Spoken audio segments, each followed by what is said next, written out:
So welcome to episode 3 of my podcast, In Cold Blood by Truman, Capote. And today we're going to talk about some themes and some thematic analysis. So 2 themes that I really picked up on were trauma can lead to unthinkable actions was one of them, because Perry went through a really hard life, and because of this life it caused him PTSD, and it could have been part of the reasons that he ended up with schizophrenic behaviors and schizophrenic episodes, and those really lead to his crime and what happened to him. So one way that I feel that this is the theme of the novel is because Dick says at one point, to try to convince the people that it was Perry that did it, that it wasn't him.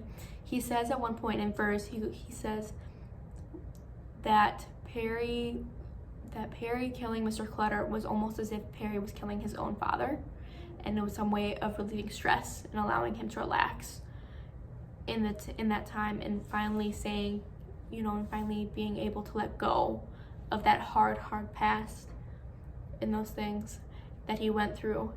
And another reason is because of that trauma, it led to those schizophrenic episodes. And one example of this is that they say that he wasn't aware of when he slit Mr. Clutter's throat. They talk about how he just remembers having the knife, and he remembers he goes out and wasn't conscious about it and slit his throat, and then he looks and all of a sudden Mr. Clutter's on the ground and didn't even realize what he did. And this was all because of the trauma that he went through as a child, and how unbelievable and how harsh it was, and how hard it was on him to live like that, and his schizophrenic behaviors. I think that was a large part of it, because they talk about another time how he killed a black man, and obviously that could have been something that was deeply because of how he wasn't aware of it. He was mad at that person but hadn't realized what he had done until it was already done. And they never really confirmed this in the novel that he did kill that person, but they reference it multiple times, leading you to believe that he probably did, even though it's not cold hard facts. It's very much inferred and very much talked about. Inferred. There we go. So another theme that I felt was very prevalent in the novel was that mentally ill people are prone to manipulation. So one way that this is prevalent is because throughout the novel, Perry is always by Dick's side, and he goes through with him. He goes through the world with him, and at the same time, Dick will be a terrible person, and he will try to hurt little girls, and Perry will stand up for him, but he will still go back and be his friend. And multiple times Perry will talk about how much he cares for Dick, and at the same time Dick will consider leaving him and abandoning him. One large example of this is when they're in prison. Perry's in a separate cell and is in the women's cell, while Dick is in the cell with the men, because they wanted them to be separate during the investigation, so that they didn't make up some story and didn't talk and find out a different story and make a plan. So at this time, Perry is very much caring about Dick, and is doing all these things for him, and is missing him and writing letters, and he is very sad and lonely, and even retreats to having a squirrel for a friend because of how lonely he is. But he is very down, and at the same time, in this other room, below him, Dick is talking about how it was all Perry, and it wasn't his fault at all, and Perry was never aware of what Dick was doing, and how he was manipulating people, and Perry was manipulated throughout the whole novel. In his childhood, he was manipulated. Through the novel, he was manipulated by Dick multiple times when Dick wanted to do what he wanted. And one of the reasons, Perry didn't have to go into that house, but he was told to because Dick told him to. And Perry never had people to truly trust, and he was always looking for that. He felt like he needed someone to be there that he could trust, and that was never really an option for him. And so Dick had to be that person for him, and that's what made it so much harder for him, is when Dick chose over and over to put himself before Perry. And Perry, on the other hand, not even aware of it, was too vulnerable and didn't realize and didn't understand, even though they'd had multiple issues and multiple arguments, that Dick might not choose Perry. Dick might side for himself, and Dick might choose himself when it came down to it, and when it came down to who was going to take the blame for this.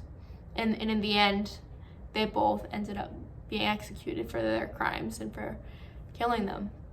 But Perry was never aware, just because of the amount of trauma and the amount of loss and the amount of need for a friend that he felt.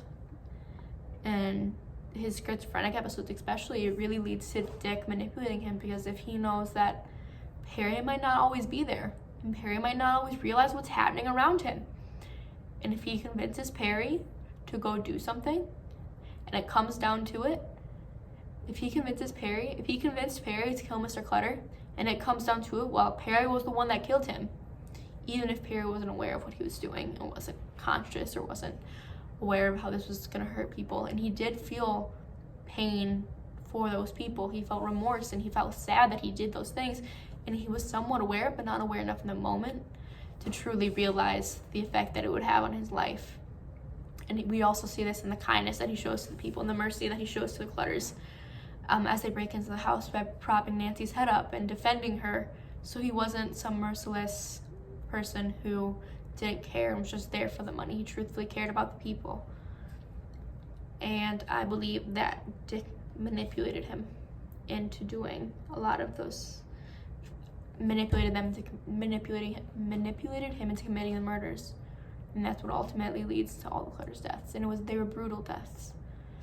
And Dick it's never truly, like, we have ideas, but we never truly know who killed which person, other than the fact that we know that Perry killed the Mr. Clutter.